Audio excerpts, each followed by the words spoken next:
नित्य आप केवल मित्रों के बीच में बैठते हैं, लेकिन सायंकाल आप 7-8 दिन तक अच्छे विचार नियमित रूप से श्रवण करते हैं। जो भी महापुरुष आए उनके विचार श्रवण करते हैं। कोई भी कथा हो, कोई भी अच्छे विद्वान आए, तो जीवन का एक प्रत्याहार होता है। और जब व्यक्ति अधिकांश प्रत्याहार में जीने लगता है तो उसे प्रत्येक परमात्मा का जो भी प्रदान है, प्रत्याहार में जीने वाला व्यक्ति परमात्मा से प्राप्त प्रत्येक परिस्थिति को उपहार मानने लगता है। यदि प्रत्याहार नहीं होगा तो उपहार की वृत्ति नहीं बनेगी। उस समय होगा क्या कि जो कुछ भी हमें मिलेगा उसमें हमें परमात्मा के प्रति कई बार उपालंब होता है। उपालंब में जो जीवन जिया जाता है उसमें वेदना बार बार उभर कर आती है, और जीवन जिया जाता है वहां कृतज्ञता बार बार मानव के मन, मस्तिष्क और बुद्धि को नमित करती है। और जहां जहां हम नम्र होते हैं, जहां जहां हम परमात्मा के प्रति प्रणत होते हैं, वहां वहां हमारे भीतर के सारे दोष अपने आप ही बिना प्रयास के निकलते चले जाते हैं, बहिर्गत हो जाते हैं। और व्यक्ति जितना बहिर्गत अपने दोषों को कर लेता है उतना ही वो अपने को बहुत हल्का अनुभव करता है।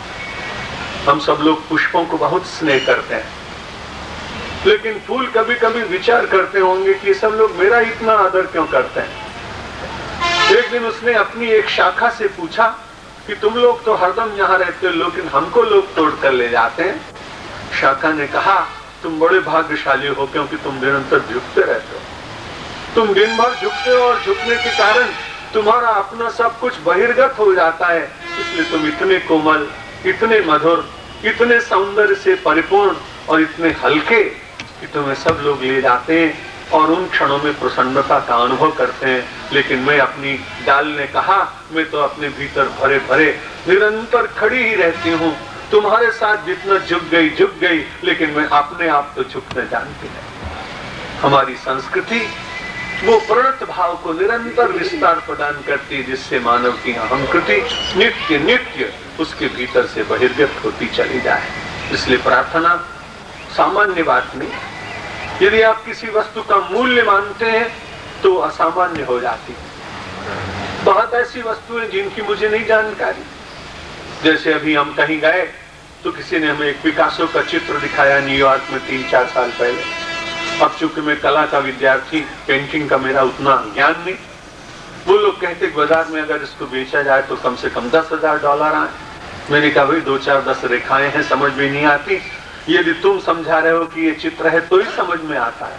उसने कहा जो जिस क्षेत्र का ज्ञाता होता है उसको उस क्षेत्र की अमूल्य होता है। जो लोग प्रार्थना केवल ऐसा ही मानते हैं कि ठीक है प्रार्थना में क्या है, तो उनके लिए प्रार्थना में कुछ भी नहीं।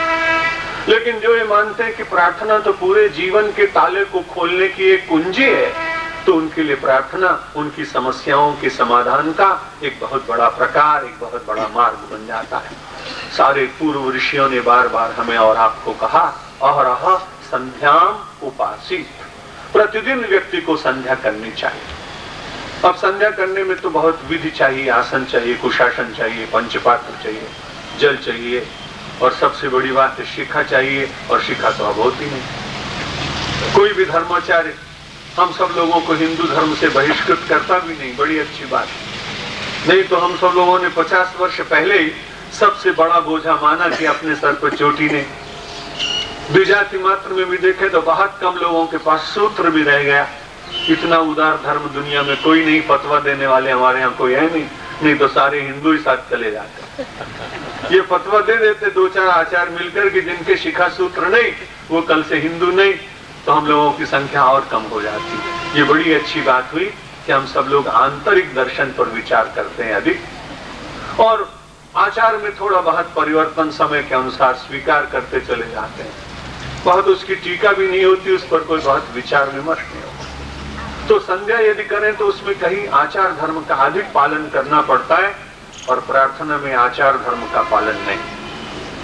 आंतरिक परमेश्वर से अपने को जोड़ने का प्रयत्न करें, और उसके बाद तुरंत धीरे धीरे धीरे मन शुद्ध हो, आभार प्रकट हो परमात्मा के प्रति, कष्टों के निवारण के लिए भगवान से मन, और मनोरथों के पूर्ण करने के लिए भी भगवान से मन ही मन प्रार्थना। क्योंकि हम सब लोग कितना भी निष्काम की बात करें, निष्काम होना बड़ा करें।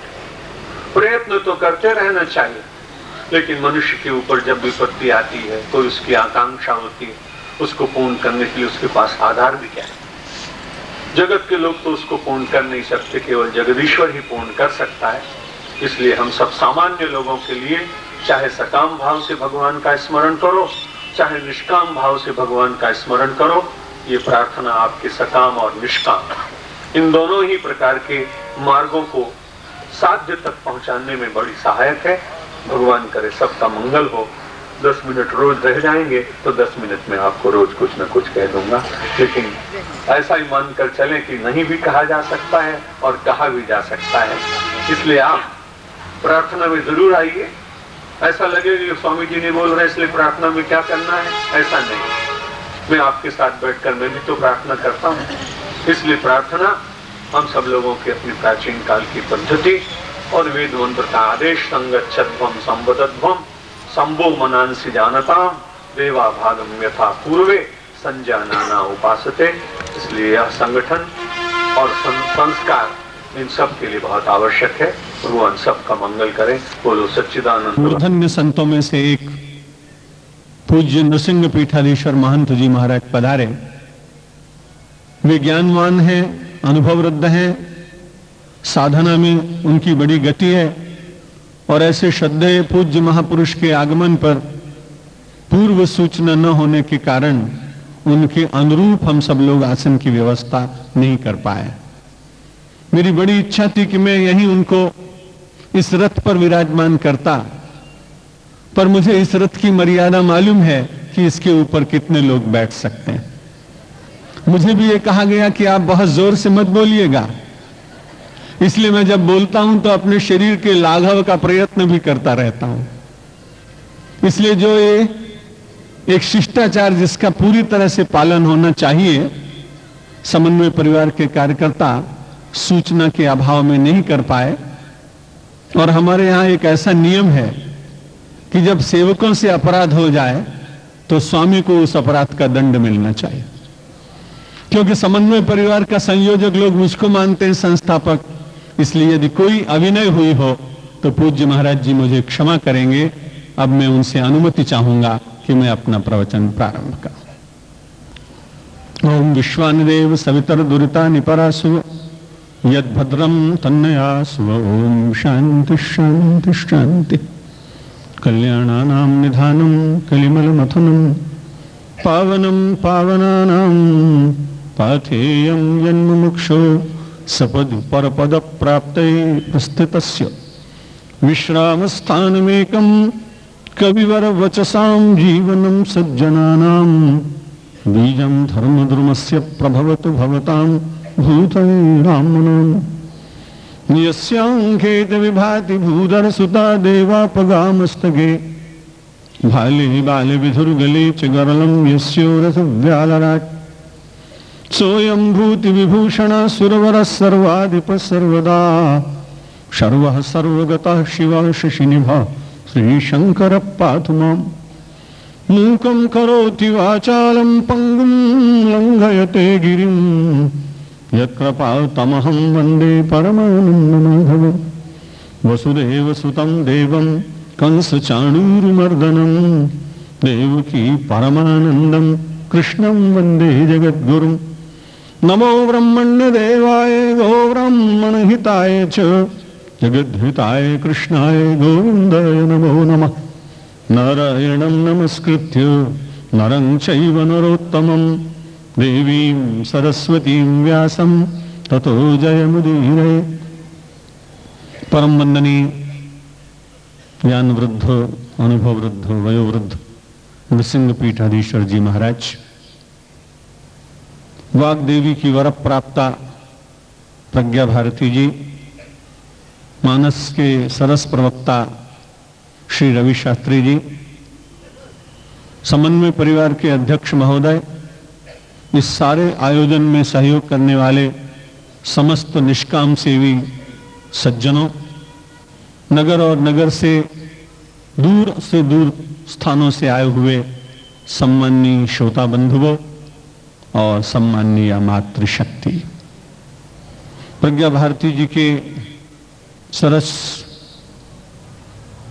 और गंगोत्री से निकलने वाली गंगा के प्रवाह के निर्झर निनाद में आपने खूब स्नान किया है। मुझे तो बड़ा आनंद इसलिए आता है, आप लौकिक लोग हैं, हम लोग भी विरक्त जीवन में रहने वाले लोग हैं, पर फिर भी कहीं न कहीं थोड़ा बहुत कषाय शेष तो रहता है। जैसे आप सब लोग अपने परिवारों में अपने उत्तराधिकारी, अपने पुत्र को उन्नति करते हुए समाज में कीर्ति की पताका फहराते हुए देखकर आपको प्रसन्नता होती है, वैसे सन्यासी को प्रसन्नता नहीं होनी चाहिए। पर मैं स्वामी विवेकानंद का उपासक हूं और स्वामी विवेकानंद ने कहा कि संसार में सबसे बड़ा पाप हिपोक्रेसी है, दंभ, दिखावा।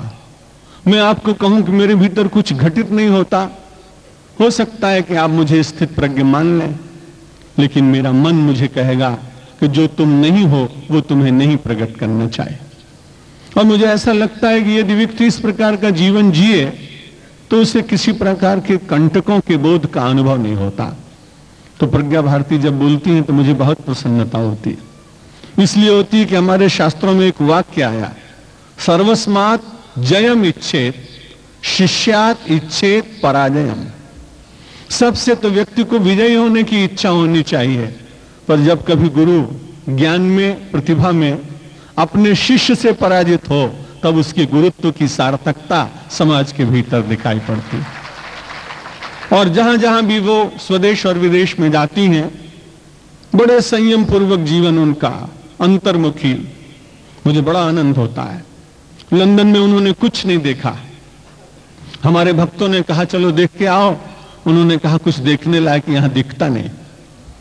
और वे निरंतर 1 मास तक केवल प्रवचन और वहां आने वाले लोगों के साथ केवल वार्ता। अपनी छोटी आयु में 5 वर्ष की आयु से लेकर और अब तक जो अंतर्मुखी जीवन व्यतीत करती, प्रतिभा, प्रवचन, कविता, वो तो सब श्रेष्ठ है। लेकिन जहां मानव का जीवन बहिर्मुखी होता है जिस अवस्था में, उसमें अंतर्मुखी जीवन की विशेषता निश्चित रूप से तरुण भाई बहनों को प्रेरणा दे सकेगी, ऐसा मेरा विश्वास है। भक्ति की चर्चा आप दोनों ही विद्वानों से श्रवण कर चुके। रवि शास्त्री जी ने बड़े ही मधुर शब्दों में, मधुर वाणी में भक्ति की महिमा का वर्णन किया। भक्ति के बिना जीवन वास्तव में अधूरा ही है। कई बार आपने रामचरितमानस की वो चौपाई पढ़ी तो है, पर स्वीकार करने में मन व्यक्ति का घबराता है। भक्तिहीन नर सोहई कैसा, बिनु जल वारिद देखिए जैसा। सारी धरती तप्त हो गई हो, ग्रीष्म के कारण व्यक्ति व्यथित हो गए हो, हरितिमा समाप्त हो गई हो, पशु और पक्षी तृषित होकर बार बार ऊर्ध्व नेत्र करके आकाश की ओर देख रहे हो, और अचानक एक दिन बादल उमड़ घुमड़ कर आए, लेकिन गर्जना करके चले जाएं तो उसके बाद उन बादलों की आप प्रशंसा नहीं करेंगे। लेकिन बिना उमड़े घुमड़े कोई छोटी सी बादली आए और बरस कर चली जाए तो आप उस बादली की बड़ी वंदना करेंगे, क्योंकि उसने तृषित धरती को प्यास बुझाने का प्रयत्न किया है, मानव को सुख दिया है, प्रकृति को आनंद प्रदान किया है, पक्षियों के कलरव गान को अधिक मुखरित किया है, और सारे संसार में एक पुलक प्रदान की है। मानव का जीवन चाहे जितना वैभव से, पदों से, बाह्य दृष्टि से परिपूर्ण हो, लेकिन वे सारी परिपूर्णता यदि विचार करके देखेंगे तो ऐसा लगेगा कभी कभी कि उमड़ते घुमड़ते बादल हैं, बरस नहीं पा रहे हैं। और जब तक न बरसेंगे तब तक शीतलता मिलेगी कैसे? इसलिए वैभव के बादल मंडराएं बड़ी अच्छी बात, लेकिन परमात्मा से प्रार्थना करना कि कभी कभी बीच में भक्त की बादली आए और आपको बरस बरस कर आपको इतना आप्लावित कर दे कि आपके जितनी वेदना है, जितना शोक है, जितनी विषाद है, जितनी पीड़ा है, जितना अभाव है, उसका आप विस्मरण कर परमात्मा का स्मरण करने लगे। परमात्मा के स्मरण को जीवन में यदि ठीक से प्रस्थापित करना हो तो विनम्रता पूर्वक आपको सलाह दूंगा कि स्मरण के साथ सेवा को जोड़ना।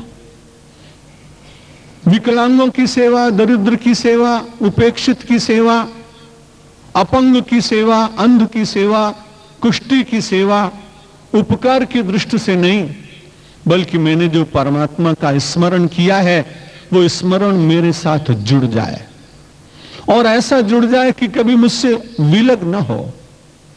एक बार सौराष्ट्र में मैं प्रवचन कर रहा था, वहां लाख की चूड़ियां बहुत अच्छी बनती, गली गली में उसके कलाकार बैठे हुए हैं और जब वो लाख के चूड़े बनाते हैं तो बड़ी जल्दी से एक हाथ में उनके चूड़ा होता है और दूसरे हाथ से वे बड़ी जल्दी से चिमटी से उठाकर रंग बिरंगे कांच के टुकड़े उन चूड़ों के ऊपर ऐसे चिपकाते हैं कि वे चमकने लगते हैं।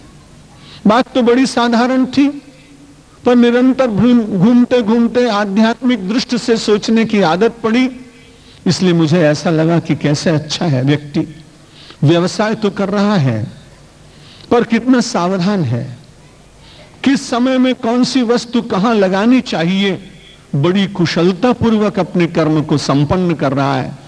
भले ही चूड़ी बनाने वाला व्यक्ति होगा, लेकिन यदि कोई मुझसे पूछे तो मैं इसे कह सकता हूं कि ये तो योगी है, क्योंकि योगी वही नहीं होता है जो किसी एक स्थान पर बैठकर कुछ विशेष प्रकार की साधना करता है। वे तो होंगे परंपरागत योगी, बड़े प्रणम्य हैं, आदरणीय हैं, उनकी आलोचना नहीं की जा सकती, लेकिन संसार के करोड़ों लोग उस प्रकार के योग को नहीं कर सकते। संसार के करोड़ों लोग किस प्रकार का योग कर सकते हैं? वे अपने कर्म को कुशलता पूर्वक करना सीख जाएं, तो जिनकी आप मूर्ति देख रहे हैं इस रथ में विराजमान, भगवान श्री कृष्ण ने कहा योगः कर्मसु कौशलम। कर्म को कुशलता पूर्वक यदि कोई करना जानता है तो वो धीरे धीरे योग की ओर चल रहा है। परमात्मा का स्मरण इस देश में प्रायः अधिकांश लोग करते हैं, लेकिन परमात्मा का स्मरण करने के बाद आचरण की शुद्धि कितनी होनी चाहिए, इस पर हम और आप कम विचार कर पाते हैं। कुछ लोग विचार कर भी पाते हैं तो देश की परिस्थितियां और इस देश के उच्च वर्ग में निवास करने वाले लोगों का चिंतन सामान्य लोगों को व्यवस्थित और पवित्र जीवन व्यतीत करने की अनुमति प्रदान नहीं करता है, और वे विवश होकर इच्छा न होने पर भी अपने मन मारकर असत की ओर कई बार मुड़ जाते हैं। मैं समझता हूं ये दोष उनका नहीं जिन लोगों ने इस देश की पवित्र संस्कृति के चिंतन को स्वीकार न कर केवल पाश्चात्य चिंतन को प्रस्थापित करने का सतत प्रयत्न किया हो, इस दोष के वे अधिक भागीदार हो सकते हैं। निवेदन ये कर रहा था, जब भगवान का स्मरण करते हैं तो उस भगवान के स्मरण रूपी चूड़े में यदि कोई सेवा का एक नग जड़ दे तो उसकी चमक, उसकी आभा बढ़ जाती है और वह परमात्मा का स्मरण व्यक्ति से कभी अलग नहीं होता। यदि कोई वस्तु अलग हो जाए तो निश्चित बात है कि कभी कभी उसके बिना व्यक्ति को छटपटाहट होती है, और यदि भक्ति मानव के साथ जुड़ जाए तो जीवन की कोई अवस्था उसके भीतर व्यग्रता प्रदान नहीं करती। भक्त के जीवन की यही विशेषता है कि वो प्रसाद में और अवसाद में दोनों में अपने को सुस्थिर रहने का प्रयत्न कर पाता है। कर्म के क्षेत्र की प्रेरणा लेने वाले अर्जुन ने कुरुक्षेत्र के मैदान में भगवान श्री कृष्ण से पूछा था कि महाराज स्थित प्रज्ञस्य का भाषा समाधिस्तस्य केशव स्थिति किम प्रभासेत किमासीत व्रजेत किम। महात्मा गांधी जी इन श्लोकों का नित्य पारायण करते थे, पाठ करते थे। अगर अर्जुन उस समय भगवान से कहता कि समाज में 2 4 10 स्थित प्रज्ञ लोगों का दर्शन करा दीजिए, तो भगवान की पावन दृष्टि में कोई व्यक्ति ओझल तो हो नहीं सकता। वो अर्जुन को कह देते कि अमुक प्रांत में, अमुक नगर में, अमुक मंदिर में, अमुक आश्रम में, अमुक मठ में, अमुक स्थान पर इतने लोग स्थित प्रज्ञ हैं, तुम उनसे परिचय प्राप्त कर लो, तुम्हारी जिज्ञासा शांत हो जाएगी। लेकिन बड़ी विचित्र बात, अर्जुन ने विचार किया कि मैं अगर स्थित प्रज्ञ का दर्शन कर लूंगा तो मेरा काम तो चल जाएगा, लेकिन आगे आने वाले समाज के सामने स्थित प्रज्ञ कौन है, यह पता कैसे चलेगा? फिर उसने दूसरा विचार यह किया, यदि मैं स्थित प्रज्ञ का दर्शन कहीं दूर करने जाऊं तो मैं अपने आराध्य का सम्मान नहीं कर पाऊंगा। जिनके साथ बैठकर मैं नित्य जीवन की चर्या संपादित करता हूं, जिनकी छत्र छाया में मैं जी रहा हूं, जिनकी प्रेरणा मेरे जीवन का सर्वस्व है, जिनके चरणों के दर्शन से मुझे शीतल सुखद छांव मिलती है, उन्हीं परमात्मा से हटकर किसी दूसरे स्थित प्रज्ञ का दर्शन करने जाऊं, यह भी योग्य बात मुझको लगती नहीं। इसलिए उसने ये नहीं पूछा कि स्थित प्रज्ञ कहां रहते हैं, उस तत्कालीन 5000 वर्ष पूर्व के काल में कौन है, ऐसा नहीं पूछा। ये पूछा, महाराज जब जब काल बदलता जाए तो काल के बीच में काल के प्रभाव से अप्रभावित लोग भी कुछ रहने चाहिए। गतानुगतिक जीवन जीने वालों की बहुत बड़ी परंपरा में लीक से हटकर सिद्धांतों पर जीवन जीने वाले लोग भी कुछ संसार में रहने चाहिए। इसलिए उस अर्जुन ने कहा, महाराज स्थित प्रज्ञ का दर्शन मत कराओ, स्थित प्रज्ञ कैसा होता है ये मुझे इसका दर्शन कराओ। स्थित प्रज्ञस्य का भाषा, स्थित प्रज्ञ होता कैसा है, वो बैठता कैसे है, वो चिंतन कैसे करता है, उसके जीवन का व्यवहार कैसा होता है। और गीता के 2वें अध्याय में भगवान ने उसका विशद वर्णन किया है। ये बात मैं इसलिए निवेदन करना चाहता हूं, प्रवचन सुनना बहुत अच्छी बात, मन का परिष्कार होता है। भगवान के गुणानुवाद सुनना, कथा सुनना बहुत अच्छी बात है, पवित्रता मिलती है और ये निरंतर व्यक्ति को करते रहना चाहिए। एक व्यक्ति ने मुझसे पूछा कि कितनी बार मानव को सत्संग करना चाहिए, कितनी बार प्रवचन सुनना चाहिए। मैंने एक बंधु से सरलता से पूछा, आप एक वस्त्र का निर्माण कराते हैं किसी टेलर से और आपको मालूम होता है कि आपकी ये कमीज, आपका ये बुशर्ट, आपका अमुक वस्त्र 2 वर्ष तक 3 वर्ष तक चलेगा, बहुत मजबूत और अच्छा कपड़ा है, पर आप ये बताइए कि उसको आप कितनी बार धोने के लिए देते हैं। उसने कहा, अब आजकल बहुत ज्यादा जरूरत नहीं पड़ती, 1 मास में 2 बार भी धोएं तो काम चलता है। मैंने उससे पूछा कि उसी वस्त्र को आप निरंतर 3 वर्ष तक पहनते हैं क्या? उसने कहा, ये बात मत पूछिए, मेरी तो अलमारी में इतने कपड़े हैं कि एक बार पहनने के बाद दूसरे का क्रम 10-12 दिन के बाद आता है। मैंने कहा, फिर आपके वस्त्र तो निरंतर धुलते तो होंगे? उसने कहा, हाँ, हमने तो वॉशिंग मशीन रखी है अपने, कपड़े हम धोते हैं, धुलवाते हैं अपने भृत्यों के द्वारा। मैंने कहा, मेरे भाई 3 वर्ष तक चलने वाले कपड़े को आप बार बार धोने का प्रयत्न करते हैं और 100 वर्ष और 80 वर्ष तक चलने वाले इस मानव देह रूपी कपड़े को कितनी बार सत्संग में स्वच्छ करना चाहिए, ये प्रश्न ही नहीं बनता। जैसे आप उसको स्वच्छ रखते हैं वैसे इसको भी स्वच्छ रखने का प्रयत्न कीजिए। और सत्संग वो एक ऐसा पावन स्थल है जहां व्यक्ति अपने अंतर के वस्त्र को स्वच्छ करने का प्रयत्न करता है। यदि बहुत पूर्व जन्म के सुदृढ़ कुसंस्कार हो तो उसके स्वच्छ होने में विलंब भी लग सकता है, लेकिन परमात्मा की कृपा से संस्कारों की संपत्ति लेकर आप आए हो तो ये सत्संग कई लोगों के जीवन में परिवर्तन करता है। सत्संग से व्यक्ति को बहुत लाभ मिल जाता है। कल आपने प्रज्ञा भारती जी के प्रवचन में बात सुन ली थी, इसलिए उसका पुनरावर्तन नहीं करूंगा कि कितने लोगों ने कहां कहां से मति गति विभूति जो कुछ भी प्राप्त की है वो सत्संग के द्वारा प्राप्त किए। रोम का एक चित्रकार, उसके मन में विचार आया कि मैं एक ऐसा चित्र बनाऊं जिसमें केवल भोलापन हो, जिसमें कहीं भी वक्रता न दिखाई पड़े, कहीं उसके जीवन में जो मैं चित्र बनाऊं उसमें से कहीं भी अवसाद, विषाद, उदासी ये कुछ दिखाई न पड़े। वो अनेक लोगों को देखता रहा। चित्रकार बहुत जल्दी चयन नहीं करता है, बहुत देर लगती उसको। ढूंढता रहा, कोई ऐसा व्यक्ति नहीं मिला कि जिसके मुख पर से केवल प्रसन्नता ही प्रसन्नता झरती हो।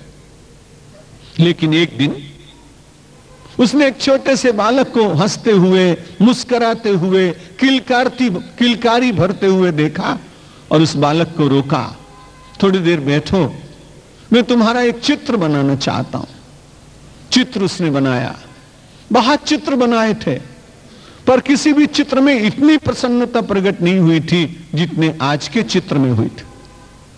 जब उसने बाजार में रखा तो उसने कहा, इस चित्र को बेचूंगा नहीं, केवल इस चित्र के संबंध में आपके जो भी विचार हो वो ही केवल लिखते जाइए। जितने दर्शक आए सबने चाहा कि यह चित्र मुझे मिल जाए, मैं अपने कक्ष में लगाऊं, जहां लोग मिलने आते हैं वहां रखूं, क्योंकि जैसे इस चित्र को देखने से मुझे प्रसन्नता हुई, ऐसे मेरे घर में आने वाले लोग भी प्रसन्न होंगे। लेकिन चित्रकार ने अपना वो चित्र बेचा नहीं। वो स्वयं भी जब देखता तो बड़ा प्रसन्न होता, दर्शक भी बहुत प्रसन्न होते और उस चित्रकार की भी बड़ी प्रशंसा करते।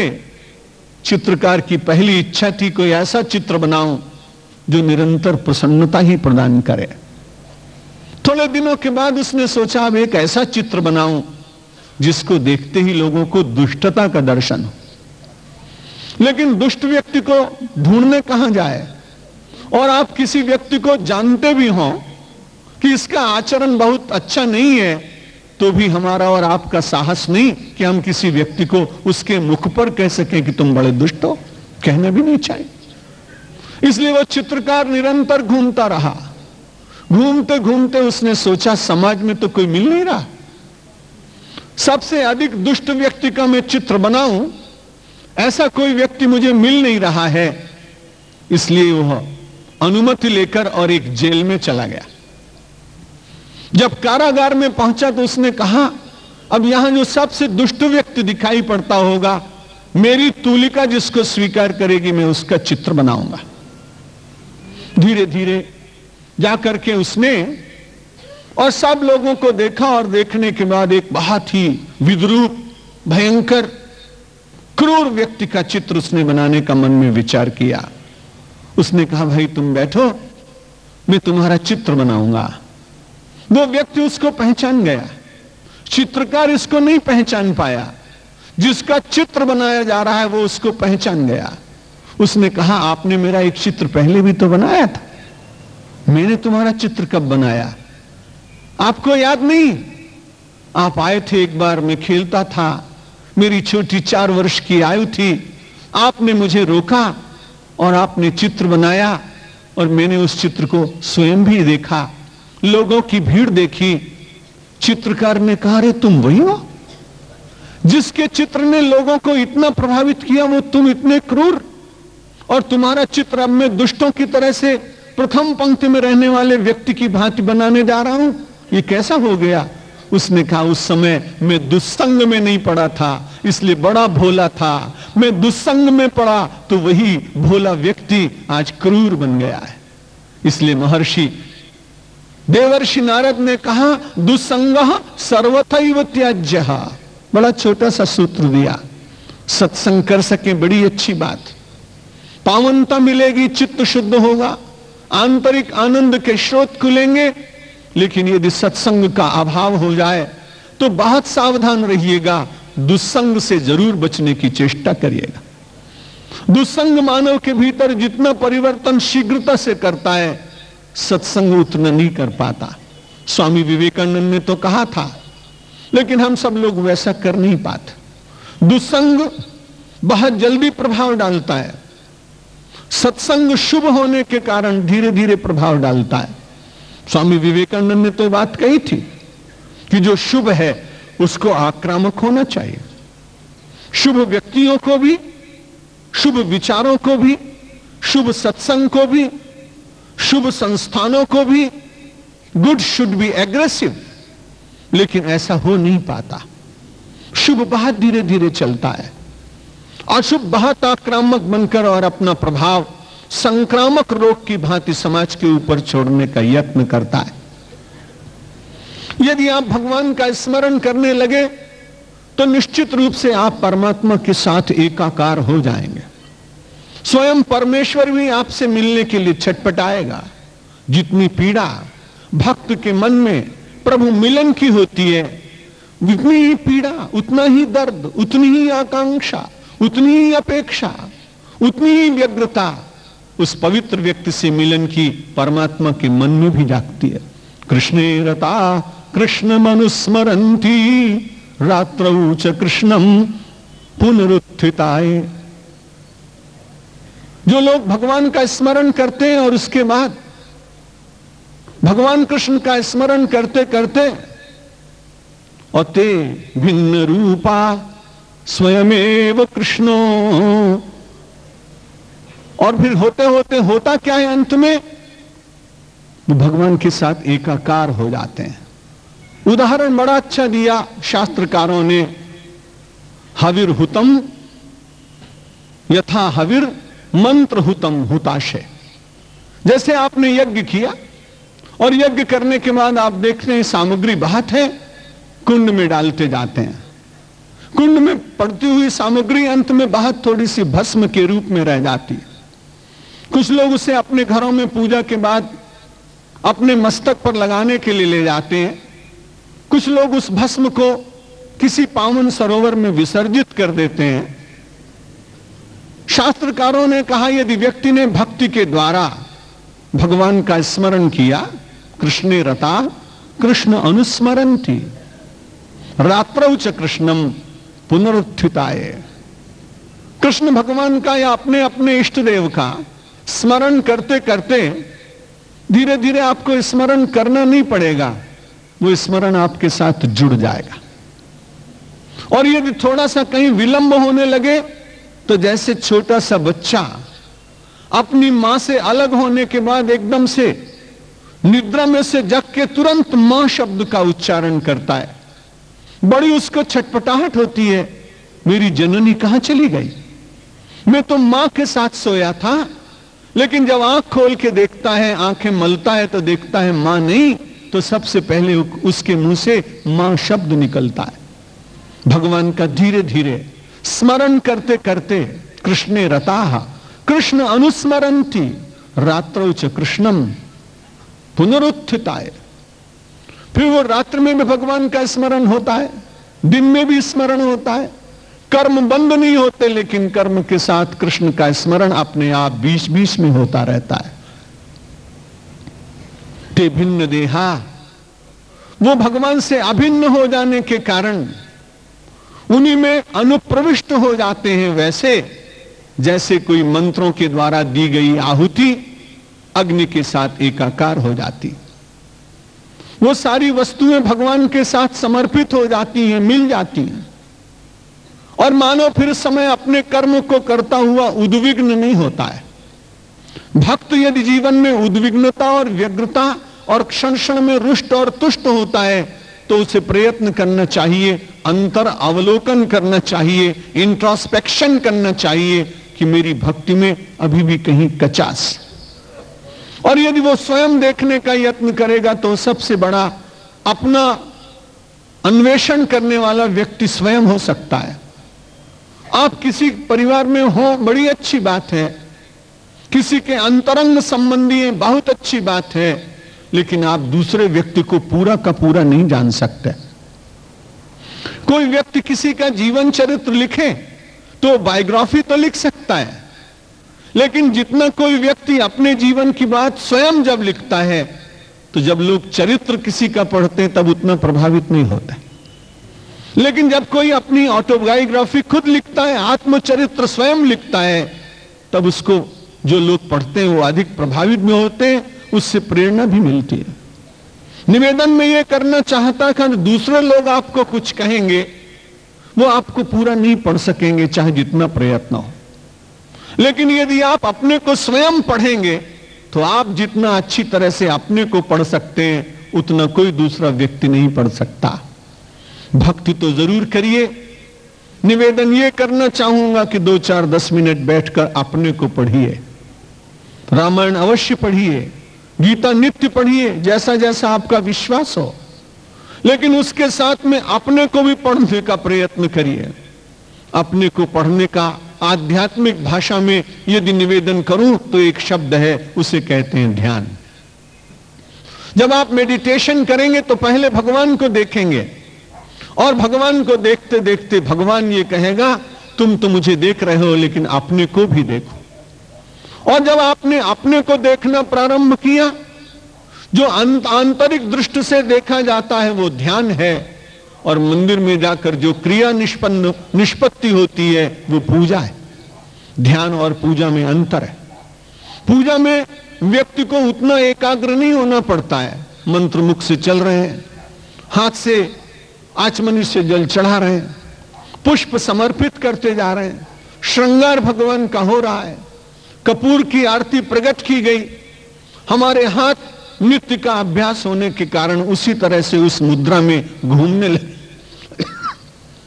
पूजा कोई भी व्यक्ति कर सकता है, लेकिन ध्यान सब लोग नहीं कर सकते। ध्यान के लिए अभ्यास करना पड़ता है, और जब आप ध्यान करना प्रारंभ करेंगे तो आप अपने दृष्टा स्वयं बनेंगे। जब व्यक्ति आत्मदृष्टा बनता है तो उसको दो लाभ मिलते हैं। एक तो परदृष्टा होने में जो व्यक्ति का बहुत समय चला जाता है उससे वो बच जाता है। मेरी और आपकी बड़ी कठिनाई, हमारे जीवन का प्रतिदिन कोई ना कोई ऐसा होता है जिसके 10-20 क्षण परदोष दर्शन में जाते ही, आपके नहीं जाते, हमारे जैसे लोगों के भी चले जाते हैं। किसी महात्मा की कोई चर्चा होने लगे, किसी विद्वान की चर्चा होने लगे, और मेरा अहम उस समय जागृत हो तो मैं उसे अपने से नीचे बताने की कोशिश करूंगा। आप अपने व्यापार के क्षेत्र में, समाज के क्षेत्र में, खेल के क्षेत्र में, रूप और यौवन के क्षेत्र में, विद्या बुद्धि प्रतिभा के क्षेत्र में बहुत लोग ऐसे हैं, अधिकांश जिनका प्रतिदिन समय 2, 5, 10 मिनट आत्मदर्शन में कम पर परदर्शन में चला जाता है। भारतीय संस्कृति, वेदांत का चिंतन, भक्ति की पावन धारा मुझे और आपको संदेश देती है, परदोष दर्शन से व्यक्ति को मिलता कुछ नहीं, बल्कि यदि आप नित्य किसी के दोष का दर्शन करें तो एक अलाभ, एक हानि होने वाली है कि वो दोष कहीं उड़कर आपके ऊपर अपना प्रभाव न डाले। और यदि आपने परमात्म दर्शन और दूसरों के सद्गुण दर्शन का करने का प्रयत्न किया तो निश्चित रूप से वे सद्गुण भी धीरे धीरे आपके पास गुरुत्वाकर्षण के सिद्धांत के अनुसार नीचे आपके पास जरूर आएंगे। भक्त जीवन में जो भी प्राप्त होता है उसमें परमात्म बुद्धि होने के कारण अव्यवस्थित नहीं होता है। उसे थोड़ी देर के लिए तो अव्यवस्था मनुष्य होने के कारण आएगी, थोड़ी देर का विचलन आएगा, लेकिन तुरंत वो भक्ति महारानी तुरंत अपने आशीर्वाद का मूक वरद हस्त आपके ऊपर फेर कर और आपसे कहेगी, तुम भक्त हो, दूसरे कैसे जीते हैं उस बात को छोड़ो, तुम तो मेरे पास आए। और जो जिसके पास रहता है धीरे धीरे उसको लगता है कि मैं उसके साथ रहता हूं, इसलिए मेरा आचरण वैसा ही होना चाहिए। किसी महात्मा के साथ रहने वाला सेवक यदि अच्छा ना भी हो तो वो विचार करता है, जिस महात्मा के साथ मैं रहता हूं कहीं उसका अपवाद ना हो, इसलिए मुझे ठीक रहना चाहिए। भक्त मन में विचार करता है, मैं भगवान के साथ रहता हूं, इसलिए लोग समाज में कहेंगे, अरे सामान्य व्यक्ति हो तो ठीक, लेकिन ये भक्त होकर भी उसका ऐसा आचरण। इसलिए भक्ति व्यक्ति के लिए विप का काम करती है, सचेतक का काम करती है। और संसार में मानो जो सचेत होकर रहता है वो बड़ी सावधानी से अपने जीवन के मार्ग को पूर्ण कर लेता है। दक्षिण में सामान्य जाति में उत्पन्न हुए एक तिरुवल्लुवर नाम के एक संत हुए, कपड़ा बनाते और कपड़ा बेचने का काम करते। एक व्यक्ति उनके पास गया और उसने पूछा कुतूहलवश कि आपके इस 1 गज कपड़े का दाम कितना है? तो उन्होंने कहा 1 रुपया। बड़ा उद्धत स्वभाव का व्यक्ति था, उसने कपड़ा फाड़कर आधा कर दिया और पूछा, अब इसका कितना दाम? उन्होंने कहा 50 पैसे। उसने फिर तीसरा टुकड़ा कर दिया, उसने कहा 25 पैसे। होते होते कपड़े को इतना फाड़ डाला उसने, तार तार कर दिया। फिर उसने पूछा, अब इस छोटी सी चिंदी का कितना दाम? उन्होंने कहा मुश्किल से 5 पैसे। लेकिन धीरे से उसने बाद में उसके चरण स्पर्श किए, संत तिरुवल्लुवर के उसने को अभिवादन किया और कहा, मैंने सुन रखा था आपका नाम, इसलिए मैं आपके पास आया। मैं देखना चाहता था कि सचमुच आप संत हैं क्या, मेरी तुला में आप सचमुच संत उतरे, लेकिन मैंने बड़ी हानि की, आपका कपड़ा फाड़ डाला। उन्होंने कहा नहीं, मैं तो ये काम करता हूं, रोज ही जितना कपड़ा लोग मांगे उतना देता हूं। मैंने सोचा शायद तुमको पूरे कपड़े की जरूरत नहीं होगी, एक केवल पट्टी ही चाहते होगे, तो तुमने जितना कहा मैं फाड़ता गया। फिर भी तुमने उसका मूल्य मुझसे पूछा, मैंने तुम्हें 5 पैसे बता दिए। लेकिन मुझे इस बात का जरूर क्षोभ है कि मैं तो अंत तक अपने कपड़े को फटते फटते भी इसका कोई मूल्यांकन करता ही रहा, और मैंने तुम्हें इसके दाम बताए। लेकिन मेरे भाई, तुमने तो अपने जीवन के कपड़े को इतना फाड़ा कि उसका कोई मोल ही न रह गया, और तुमने उसे व्यर्थ कर दिया। बस तो इतना सावधान रहना, जीवन का कपड़ा ये व्यर्थ न होने पाए। परमात्मा ने इसे निरर्थक होने के लिए नहीं दिया है, इसमें कहीं ना कहीं कोई सार्थकता होनी चाहिए।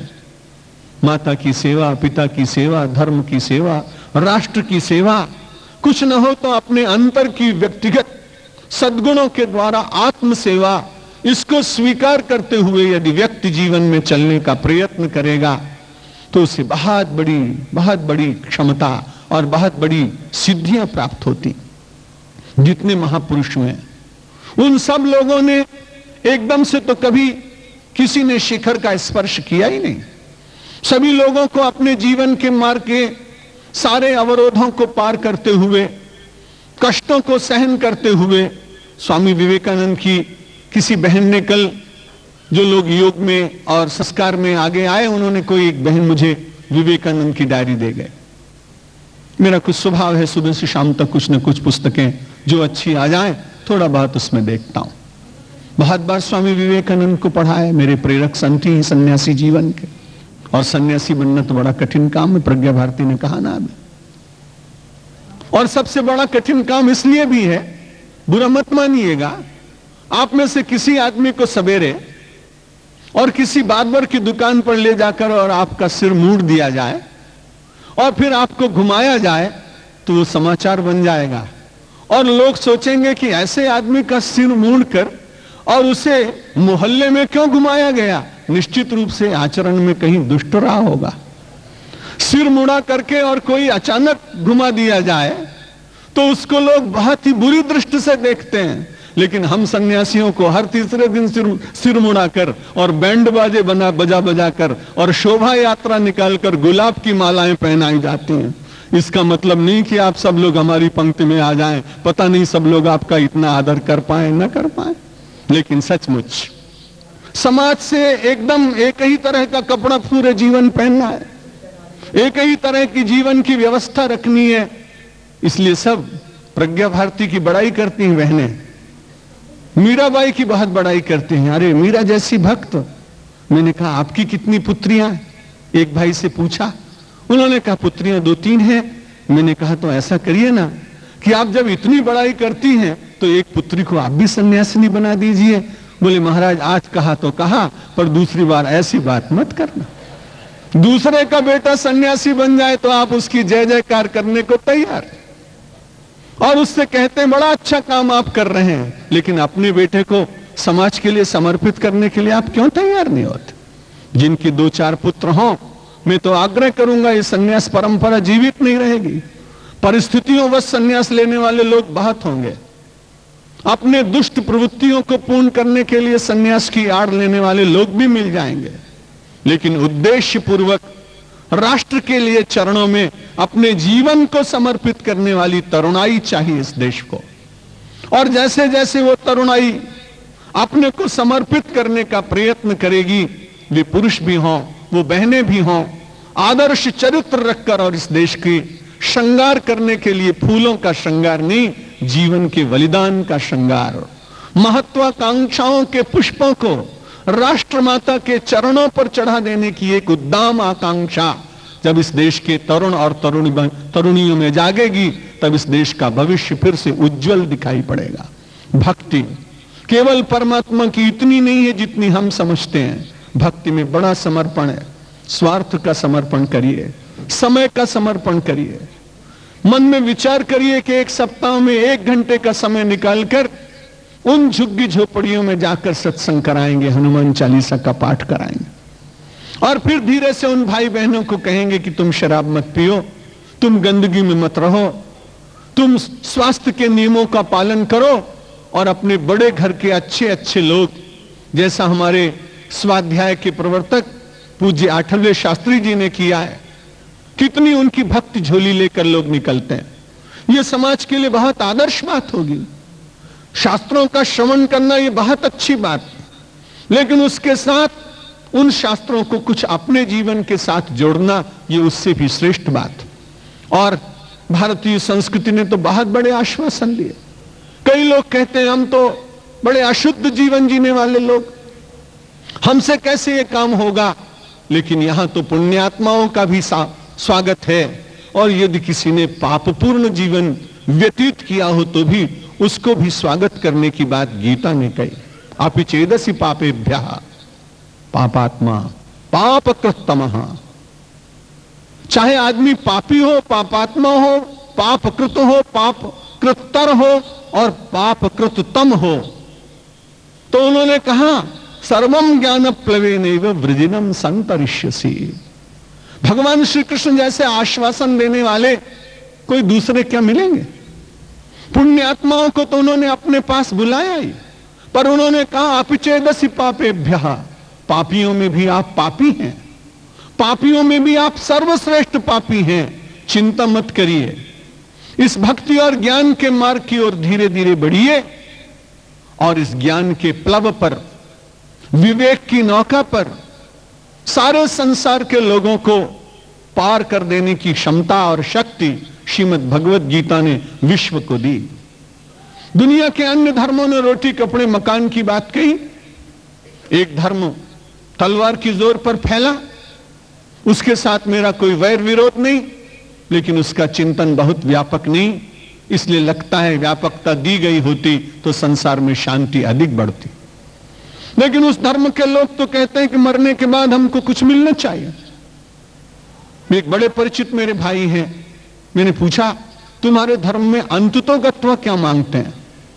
तो उन्होंने कहा जब बहुत प्रसन्न हो जाए हमारा भगवान, तो हम लोग चाहते हैं बहिष्ठ में पहुंचे, और बहिष्ठ में पहुंचने के बाद हूर मिलाएं, हूर मिल जाए, हम आकांक्षा करते हैं। मैंने कहा बड़ा देहात्मवादी, बड़ा देहेंद्रियवादी धर्म है तुम्हारा, और संसार में रहते हुए भी तुम्हें लौकिक इंद्रियों के भोगों की तृप्ति करने के साधन मिल सकते हैं और मिलते हैं, मरने के बाद भी वही तुम भगवान से मांगो, ये कैसी अच्छी बात नहीं हो सकती।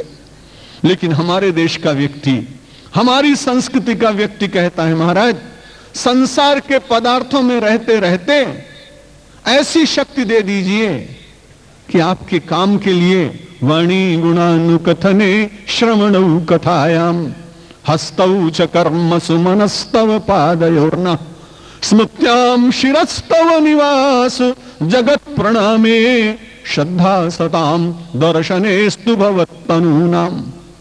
हे परमात्मा, जीवन दिया आपने, बड़ी कृपा की, लेकिन वाणी संसार का काम करने के साथ साथ आपका गुणानुवाद न भूले। वाणी गुणानुकथने और श्रवणौ कथायाम, कान सारे संसार की बातें सुने, लेकिन संसार की बातें सुनने पर भी भगवान की बात सुनना न भूले। वाणी गुणानुकथने श्रवणौ कथायाम, और यह व्यक्ति के भीतर शक्ति रहे तभी तक होना चाहिए। मुझे उपनिषद की एक बात याद आती, आपने नचिकेता का नाम सुना होगा, बड़ा प्रसिद्ध, यमराज को भी झुकाया उसने, यमराज ने भी उसको वरदान दिए। यमराज से सब लोगों को डर लगता है, इतना बड़ा प्रवचन हो रहा है और कोई सूचना दे कि यमराज आ रहा है तो मुझे भी डर लगेगा, आपको भी डर लगेगा, पता नहीं किसको पकड़े। लेकिन वो यमराज के द्वार पर भारत का एक छोटा सा किशोर, और उसने कहा मैंने तुम्हारा बहुत नाम सुना है, लोगों के पास तुम जाते हो, मैं तुम्हारे पास चल के आया। 3 दिन तक बैठा रहा, अन्न जल ग्रहण नहीं किया। यमराज आए, नचिकेता को कहा अतिथि का अपमान हुआ है, इसलिए पहले क्षमा मांगता हूं, कुछ ग्रहण करो। संसार की सब वस्तुएं देने को तैयार, पर नचिकेता ने स्वीकार नहीं किया। नचिकेता जैसा कोई संसार में कभी कभी आता है, क्योंकि उससे पूर्व एक घटना और घटी थी। उसके पिता दान कर रहे थे, गौओं का दान कर रहे थे। जब गाय का दान करने लगे तो नचिकेता ने देखा कि जितनी गाय दे रहे हैं वे दुग्ध दोहा निरिंद्रिय, उनमें दुग्ध की प्राप्ति नहीं हो सकती। वे गायें नए वत्सों को जन्म नहीं दे सकती, बड़ी दुर्बल गाय। नचिकेता छोटी आयु का अपनी पिता से कहता है, दान कर रहे हो?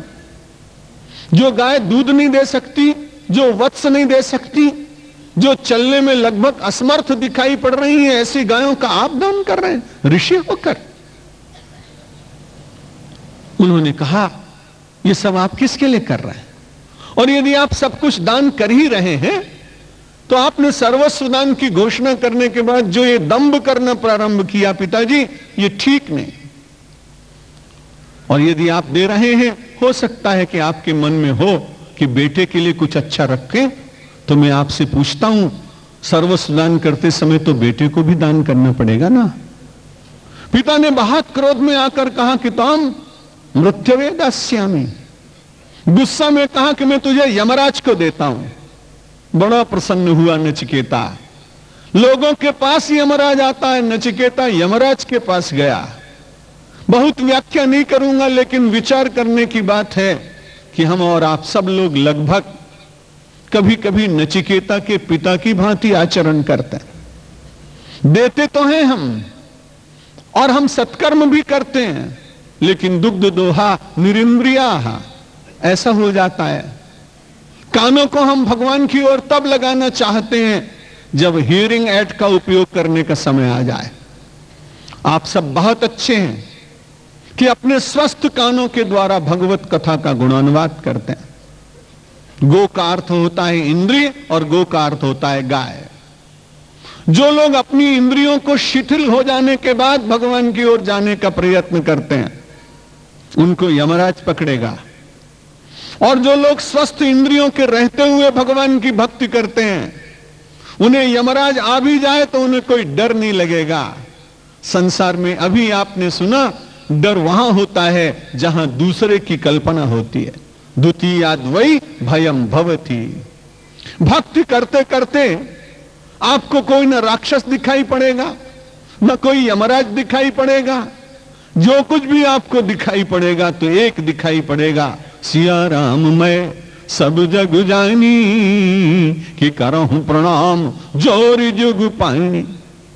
और जब सिया राम मैं सब जग जानी करहूं प्रणाम जोर जुग पानी, जब आपको यमराज में भी भगवान दिखाई पड़ने लगा, डर कैसे लगेगा? क्योंकि संसार की कोई वस्तु परमात्मा से रहित है ही नहीं। यदि परमात्मा से रहित कोई वस्तु हो तो परमात्मा को सर्वव्यापी नहीं कहा जा सकता। इसलिए धर्मराज आए, यमराज आए, सुख आए, दुख आए, मान आए, अपमान आए, संयोग आए, वियोग आए, भक्ति की कृपा से सबके भीतर एकात्म दर्शन की दिव्य बुद्धि मानव को प्राप्त होती है। और जब सिया राम में सब जग जानी करऊं प्रणाम जोर जुग पानी हाथ जुड़ गए, तो हाथ जुड़ने के बाद तो शब्द कुछ दूसरे निकलते हैं, और वो निकलते हैं, अब सौंप दिया इस जीवन का सब भार तुम्हारे हाथों में, सब भार तुम्हारे हाथों में है, जीत तुम्हारे हाथों में और हार तुम्हारे हाथों में, और हार तुम्हारे हाथों में। मेरा निश्चय बस एक यही, एक बार तुम्हें पा जाऊं मैं, एक बार तुम्हें पा जाऊं मैं। अर्पण कर दूं दुनिया भर का सब प्यार तुम्हारे हाथों में, सब प्यार तुम्हारे हाथों में। जो जग तो ऐसे रहूं जो जल में कमल का फूल रहे, जो जल में कमल का फूल रहे। मेरे सब गुण दोष समर्पित हो, करतार तुम्हारे हाथों में, भगवान तुम्हारे हाथों में। यदि मानव का मुझे जन्म मिले, तो तव चरणों का पुजारी बनूं, तो तव चरणों का पूजा हुई। सो पूजक की एक एक रग का हो तार तुम्हारे हाथों में, हो तार तुम्हारे हाथों में। जब जब संसार का कैदी बनूं, निष्काम भाव से कर्म करूं, निष्काम भाव से कर्म करूं। फिर अंत समय में प्राण तजूं, निराकार तुम्हारे हाथों में, साकार तुम्हारे हाथों में। मुझ में तुझ में बस भेद यही, मैं नर हूँ तुम नारायण हो, मैं नर हूँ तुम नारायण हो। मैं हूँ संसार के हाथों में, संसार तुम्हारे हाथों में, संसार तुम्हारे हाथों में। अब सौंप दिया इस जीवन का सब भार तुम्हारे हाथों में, सब भार तुम्हारे हाथों में। है जीत तुम्हारे हाथों में, और हार तुम्हारे हाथों में, और हार तुम्हारे हाथों में। शंकर भगवान की, रामचंद्र भगवान की, कृष्णचंद्र भगवान की, जगदम्बे माता की, पवन सुत हनुमान की, सनातन धर्म की, सब धर्मों की, भारत माता की, सब संतों की, धर्म की, अधर्म का, प्राणियों में, विश्व का। हर हर महादेव। सभी भाई बहनों को